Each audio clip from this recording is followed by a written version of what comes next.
Pemirsa, benarkah masyarakat sipil seperti kita akan semakin mudah dipidana karena mengkritik pemerintah? Benarkah kewenangan polisi akan semakin besar tanpa pengawasan yang memadai? 29 tahun pasca reformasi, akhirnya Kitab Undang-Undang Hukum Pidana (KUHP) dan Kitab Undang-Undang Hukum Acara Pidana (KUHAP) yang baru berlaku per 2 Januari 2026. Sebuah perjuangan panjang dan alot untuk mengganti KUHP warisan Belanda dan KUHAP warisan Orba.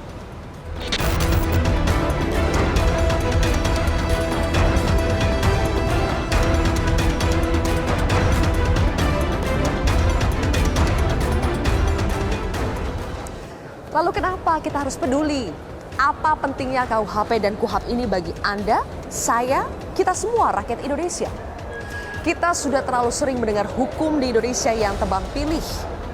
Yang mengkritik masuk bui, yang tidak salah malah ditangkap.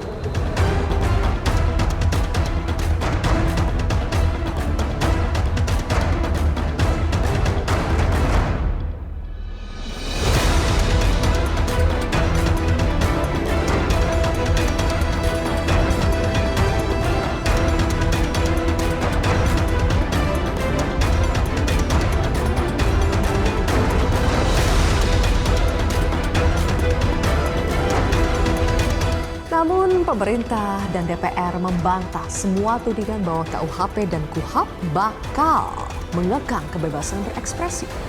Menteri Hukum memastikan kebebasan berpendapat, kritik, dan unjuk rasa tetap dijamin negara. Sementara Wamenkum yang merupakan seorang profesor di bidang hukum meminta masyarakat membaca undang-undang secara utuh. Komisi 3 DPR sebagai komisi yang menyusun dua undang-undang ini mengatakan KUHP dan KUHAP bukan lagi alat represif bagi kekuasaan, melainkan alat mencari keadilan bagi rakyat. Habibur Rahman menjamin tidak akan ada lagi pemidanaan yang sewenang-wenang jika KUHP diterapkan seutuhnya.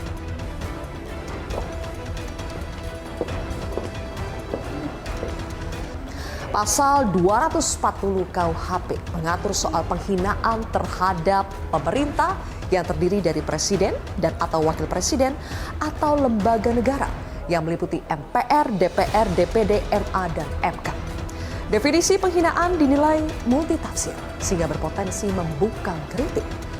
Kemudian bagi Anda yang sering demo atau mau demo, jangan lupa beritahu dulu ya ke polisi, karena kalau tidak bisa berpotensi dipidana dan didenda.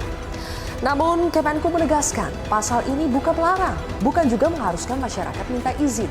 Hanya sekedar memberitahu supaya aparat bisa berjaga-jaga. Selanjutnya pemerintah juga dituding masuk terlalu dalam kerana privasi individu. Pasal perzinahan tidak hanya menyasar orang yang terikat perkawinan, tetapi juga hubungan di luar perkawinan.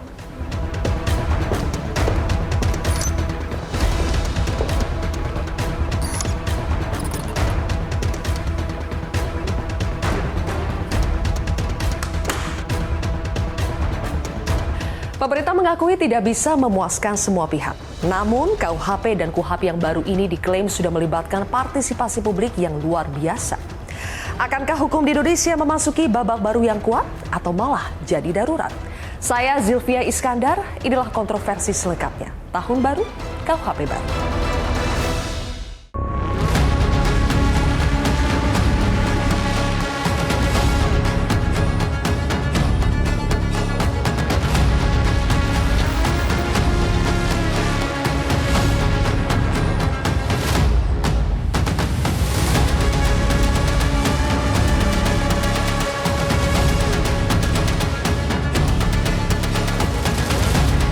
Hampir seluruh fakultas hukum seluruh Indonesia itu kita libatkan dalam dan kita dengar masukannya.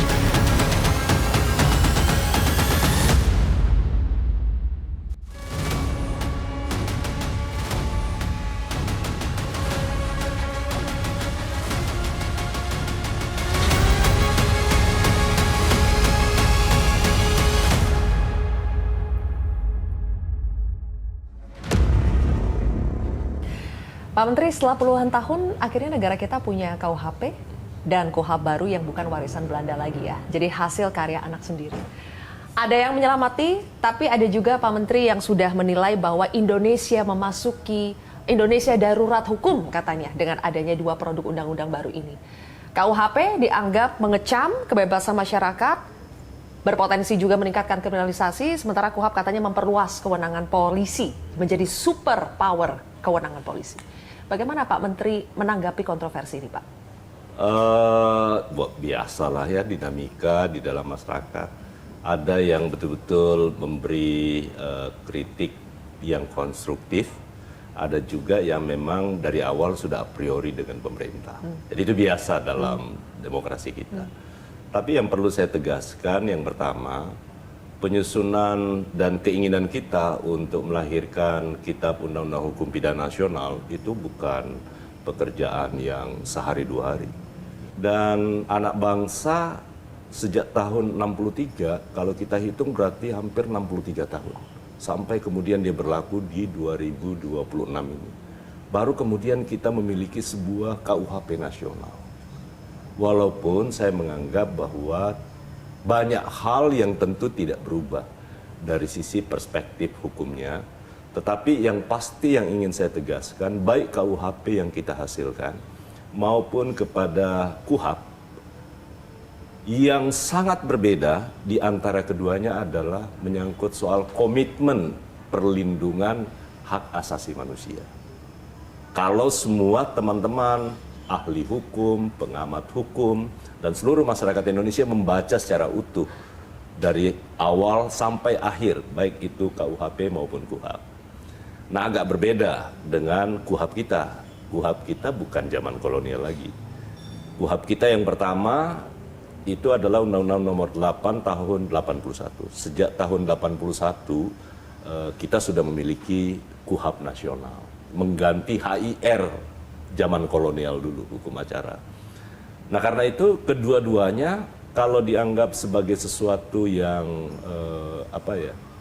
kontradiktif dengan dinamika yang berkembang di masyarakat, menurut saya juga berlebihan. Karena hampir semua pasal-pasalnya, saya mengerti bahwa ada beberapa pasal yang menonjol ya, dan akhirnya menjadi perhatian masyarakat. Tapi menurut saya itu masih dalam tahap wajar untuk kita bicarakan sebagai sebuah dinamika, sebagai sebuah bangsa.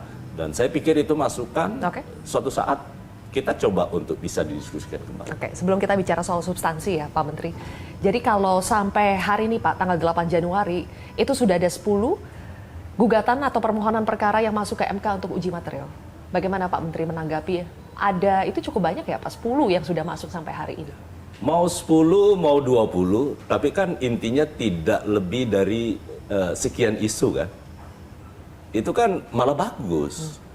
Bahwa saya selalu bilang, di antara sekian banyak isu pasal yang ada dalam KUHP, itu hanya setidak-tidaknya yang selama ini menjadi perbincangan publik itu tidak lebih dari 7 persoalan. Ya. Mulai dari penghinaan atau penistaan kepada kepala negara maupun lembaga negara yang lain. Kemudian juga delik-delik yang terkait dengan kesusilaan. Kemudian delik-delik yang terkait dengan demonstrasi yang ribut dan orang salah pahami. Dan juga delik-delik agama. Dan termasuk diantaranya adalah pemberlakuan dan pengakuan hukum adat untuk pelaksanaan restoratif justice di dalam KUHP nasional kita. Jadi kalau kita melihat dan berkaca terhadap dan kita memahami secara utuh semua konteks yang ada di dalam KUHP, termasuk KUHP yang berkaitan dengan pemberlakuan atau anggapan bahwa polisi dianggap sebagai sebuah lembaga yang superbody, dari mana? Padahal di dalam KUHP semakin kalau kita baca secara detail dan jernih, justru adalah itu bagian dari upaya kita untuk mereformasi hukum acara kita sekarang agar lebih humanis, lebih mengedepankan aspek hukumnya dibandingkan dengan aspek yang selama ini justru terjadi di tengah masyarakat kita, intimidasi, kekerasan pada saat pemeriksaan, itu berusaha diminimalisir sedemikian rupa. Karena itu pengawasan yudisialnya juga sangat ketat di dalam KUHP kita yang baru. Jadi saya tidak mengerti kalau kemudian ada yang berpandangan bahwa ini adalah upaya untuk mengekang suara-suara ataupun yang minor-minor terkait dengan penegakan hukum kita. Bahwa ada yang kurang dan kita beda perspektif, ya biasa, itu negara. Ini 280 juta orang yang akan kita urus, bukan 1-2 orang. Ya. Walaupun saya tidak menafikan ya bahwa suara yang ada sekarang itu mungkin bisa diklaim sebagai mewakili suara masyarakat. Nah, persoalan mewakili Pak ya, apakah sebetulnya suara-suara dari koalisi masyarakat sipil lah, yang kita tahu banyak sekali mengkritik pasal-pasal yang ada di KUHP dan KUHAP. Bapak mengatakan bahwa dalam sejarah kita membahas undang-undang, sepertinya ini yang paling banyak nih melibatkan masyarakat. Luar biasa katanya pelibatan meaningful participation ya. KUHAP, terutama KUHAP. Tapi bagi mereka, bukannya meaningful participation Pak, malahan katanya manipulative participation. Dipanggil, diundang, didengar, tapi tidak diakomodasi substansi. Siapa bilang nggak diakomodasi? Jadi berapa persen Pak kira-kira koalisi suara dari koalisi masyarakat sipil atau usulan masyarakat yang diakomodasi? Kita pilih dulu, isunya apa dulu.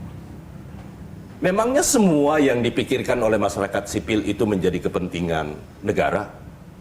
Semuanya harus kita akomodir. Memangnya semua kebenaran itu hanya bisa diwakili oleh mereka? Kan enggak juga. Negara itu punya kewajiban untuk menjaga ketertiban umum. Itulah fungsi hukum pidana sebagai hukum publik, yang tentu berbeda dengan hukum perdata yang mengatur hubungan orang per orang. Ini tugas negara untuk mengatur soal ketertiban umum. Mengatur ketertiban umum, maka dibuatlah aturan-aturan mana yang boleh, mana yang tidak. Bagaimana cara menjalankan mana yang boleh dan tidak? Maka kita punya hukum acara. Bagaimana kemudian hukum acara ini berlaku supaya aparat penegak hukum terjadi sebuah due process of law itu berjalan dengan baik, maka dibuatlah aturan sedemikian rupa. Bahwa ada yang tidak setuju, tentu seperti, saya ambil contoh aja, penghinaan terhadap atau penistaan kepada kepala negara. Teman-teman masyarakat sipil menganggap ini sebagai upaya pembungkaman demokrasi. Jangan lupa, tolong baca deh kitab undang-undang hukum pidana negara-negara lain. Kemarin ada yang memberi contoh di Jerman, Menteri Hak Asasi Manusia. Termasuk di kita. Di semua negara memberlakukan. Tidak boleh melakukan penistaan atau fitnah kepada kepala negara asing. Masa kepala negara asing aja nggak boleh kita fitnah, nggak boleh kita nista. Sekarang kepala negara kita sendiri, presiden kita boleh dong. Jadi yang mereka perjuangkan apa? Nah, karena itulah yang kita bisa akomodir bahwa yang tadinya itu merupakan sebuah delik umum sekarang itu delik aduan. Dan itu delik aduan mutlak. Artinya bagi presiden kalau merasa itu bahwa itu adalah fitnah, silakan lapor. Tapi kan faktanya selama ini dalam pemerintahan 1 tahun pemerintahan Presiden Prabowo Subianto, ada nggak yang dilaporin? Kan nggak ada. Itu artinya sepanjang itu kritikan, apalagi menyangkut soal kebijakan, yang tidak boleh, jangankan presiden. Saya aja kalau itu dipersepsikan, dianggap sebagai satu kebun binatang, saya bisa merasa tersinggung dan merasa terfitnah dan ternista gitu. Apalagi kalau dituduh melakukan sesuatu hal yang kita tidak lakukan. Baik. Resiko jadi pejabat publik itu wajib harus terima kritikan. Resiko menjadi pejabat publik harus berani dan siap untuk selalu dikritik. Bahkan menerima fitnah pun. Jelajahi cara baru mendapatkan informasi. Download Metro TV Extend sekarang.